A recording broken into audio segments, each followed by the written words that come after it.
Welcome to Learning English with Rachel Go, the place to improve your English through easy reading. Chapter 1: The Village of Shadows. In a quiet village nestled between tall mountains, there lived a boy named Eli. He was 12 years old, full of questions, and had the brightest eyes in the village. But the village itself was always in shadow. The sun rarely shone there because the mountains were so high, and clouds often gathered above them. People lived simple lives farming, fishing, and telling old stories by candlelight. Eli, however, was different. He didn't just listen to stories, he imagined himself in them. Why can't we have more sunlight? He asked his mother one day while helping her peel potatoes. His mother smiled gently, because the mountains are too high. Eli, that's just the way it's always been. But what if I climb them? Eli asked, his voice bright with hope. What if I chase the sun? His mother chuckled and shook her head. You're a dreamer, Eli. That's a good thing. But be careful, dreams can lead you far from home. That night, Eli lay in bed, staring at the wooden ceiling. He could hear the wind outside and the soft hoot of an owl. He whispered to himself, one day, I'll climb the mountains, I'll find the sun. And so the dream began. Chapter 2: The journey begins. Eli prepared for weeks.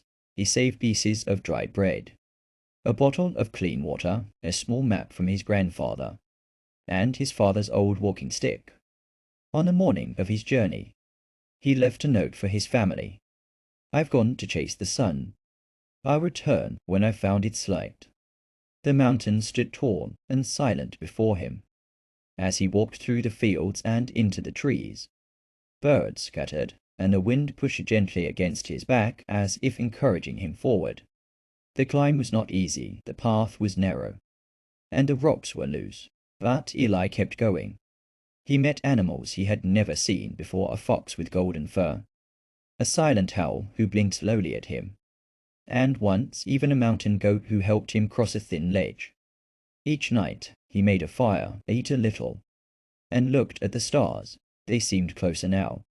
The higher he went, the clearer the sky became. And then, on the 5th morning, something magical happened. He woke up to sunlight. Chapter 3: The City in the Light. The sun shone brightly on the mountaintop.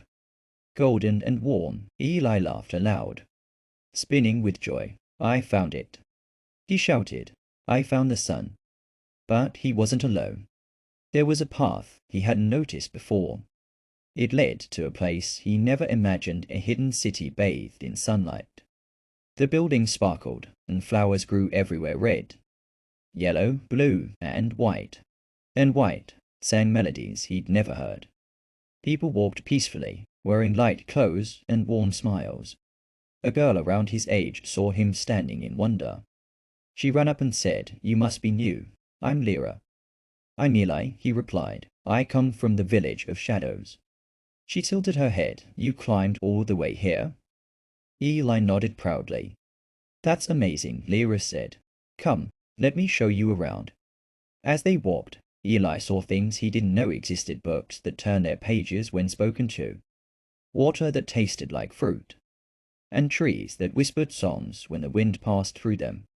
He asked Lyra, Why don't people in my village know about this place?